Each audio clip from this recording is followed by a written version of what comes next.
चलो इस क्वेश्चन को देखते हैं, बहुत ही इजी क्वेश्चन है।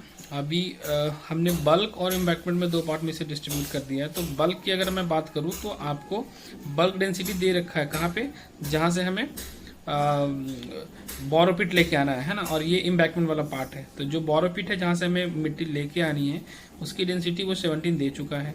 अब होता क्या है bulk density, G plus S E divide by 1 plus void ratio, और फिर यहाँ पर हम मल्टीप्लाई करते हैं किससे, गामा डब्ल्यू से।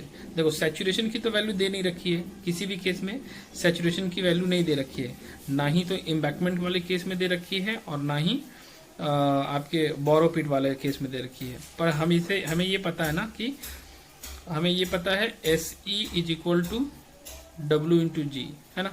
तो ये हम एस ई के जगह पे डब्ल्यू जी पुट कर देंगे और फिर जी हम कॉमन ले लेंगे। पुट करोगे जब जी प्लस एस ई के जगह पे डब्ल्यू जी अगर हमने पुट किया तो जी हमने कॉमन ले लिया, अगर जी कॉमन ले लिया तो 1 प्लस डब्ल्यू।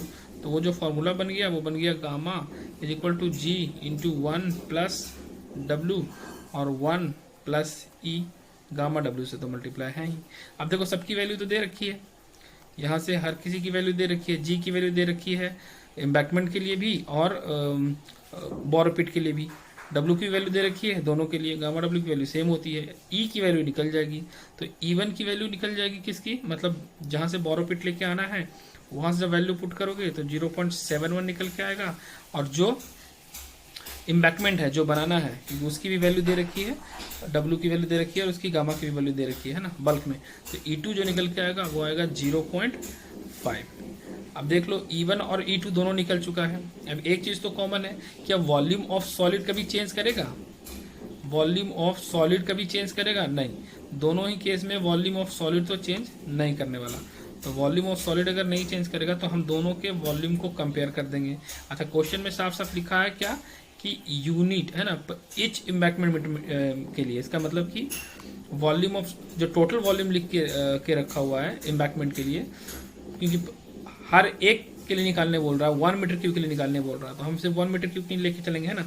तो वॉल्यूम ऑफ सॉलिड, चूंकि दोनों में वॉल्यूम ऑफ सॉलिड तो चेंज होने नहीं वाला, सो वो जो वॉल्यूम आपके बोरोपिट का 1 प्लस E1 और वो इक्वल होगा किसके, जो जहाँ से हम इम्बैकमेंट जब हम बना रहे हैं वो 1 प्लस E2। E1 का वैल्यू पता है, E2 का वैल्यू पता है, V1 और V2 में से किसकी वैल्यू पता है, V1 में से हमें किसकी वैल्यू पता है, V2 की वैल्यू पता है, कितनी पता है, ईच मीटर क्यूब, तो 1 मीटर क्यूब यहाँ पे पता है।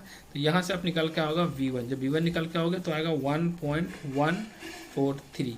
क्वेश्चन में कॉन्सेप्ट बस इतना सा लगाना था कि ये डायरेक्टली कभी कभी वॉइड रेशियो दिया हुआ रहता है, वॉइड रेशियो के साथ साथ बस और आपकी वॉल्यूम दी हुई रहती है और टोटल वॉल्यूम दी हुई रहती है और आपको वॉल्यूम ऑफ सॉलिड कंपेयर करके निकाल देना होता है। पर इस टाइम क्या कर दिया है, डेंसिटी और वाटर कंटेंट के टर्म में दिया है। बस इतना ही कन्फ्यूजन वाला पार्ट था जो निकल के सामने आया है।